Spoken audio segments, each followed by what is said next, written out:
why the real estate agent that you pick truly matters. So last week I posted a video and I was talking about why you should fall in love with winter. And so these two videos kind of go together.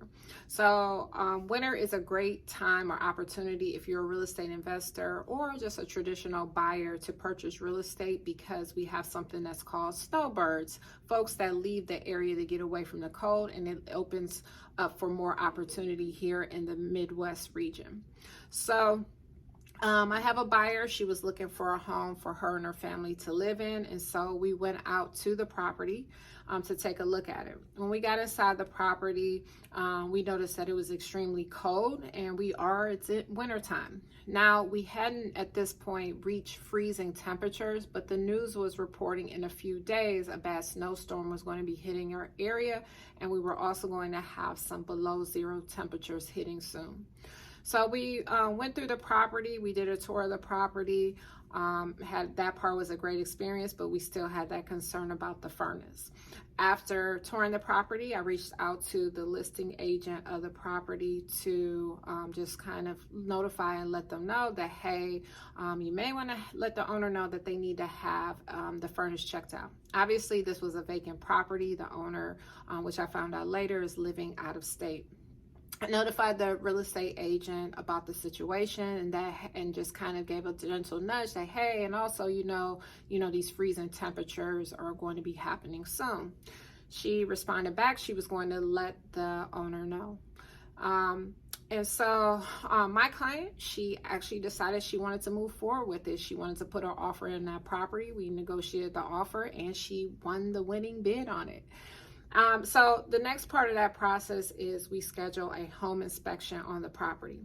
So probably about 4 days later, we scheduled the home inspection. Now at this point, we didn't quite have the snow, but the temperatures were starting to drop. So it was much colder in the home than it was the first time, but we still had this weather that was coming our way with the below zero temperature and a bunch of snow coming. So showed up for the home inspection, and of course it still was not working the way that or it wasn't working at all. The temperature, it was still very cold inside the property, and so we were able to complete the home inspection. We tried to turn on the furnace, but we could not get it to work. One of the other things that we wanted to do to try to help the homeowner out because of this cause of concern in freezing temperatures was going to be to turn the main shutoff valve in the home. However, we were not able to do that. The primary reason why is looking at the knob for the main shutoff. A lot of these homes, they have the old crank style, and the new ones are like a lever now. With the crank style, those have old and start to be corroded. They have a tendency to strip. So it is best practice for a home inspector or for a non-listing agent such as myself to just leave it alone and notify the owner and or the agent and let them send their people over. Because if we would have turned a knob and say we stripped it and we couldn't shut off the water at that point and damage was caused, we could be responsible for that.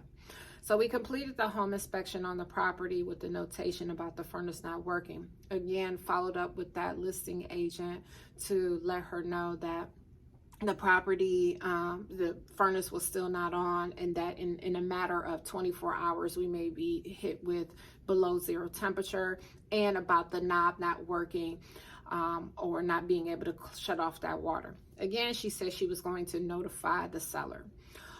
So we're still under contract, kind of moving forward through this process. As part of the contract contingency, we have to have a working furnace. So before we will actually close, we would go back out to the property to take a look to make sure that it had been serviced. However, the concern finally hit. The below zero temperatures hit our area, and it was brutal. It was brutal. It caused, it caused everything around. It's a horrible time for owners that have vacant properties. That is the worst time when you have not winterized the property. So when you know that you're going to be away from a home for an extended amount of time, and you don't have regular people or service people going over, then you want to do something called winterize the property. They basically take RV antifreeze and they pour it down the sinks in the toilet. But first they drain all of the water. They shut off the main valve of the water in the house. They drain all that water out, and then they flush the system with this RV antifreeze to prevent it from freezing. Any water that's just left in like a toilet bowl, if it freezes and turns into a block of ice, I've seen it crack toilets in the home, bust all kind of pipes throughout the home. This isn't the first time that this happened. But what do you know, in this situation, that's exactly what happened. The pipes froze inside the home. Most of the homes have, it's CPVC or whatever types of pipe, and they have fittings and joints. So the CPVC pipes get so cold and that ice builds up in there, it literally just cracks there. And then the elbows can just kind of blow out because the ice blocks that form inside those pipes are just so strong, it just blows it out. It's not a big of an issue when it's just the visible pipes maybe in the basement. Where it becomes challenging is when plumbing runs behind walls that have drywall that have been painted. And so when you do this and you get the furnace working and the heat comes on and those pipes begin to defrost, all of that water has to go somewhere through those cracks in the pipe. And it comes through ceilings and damages flooring.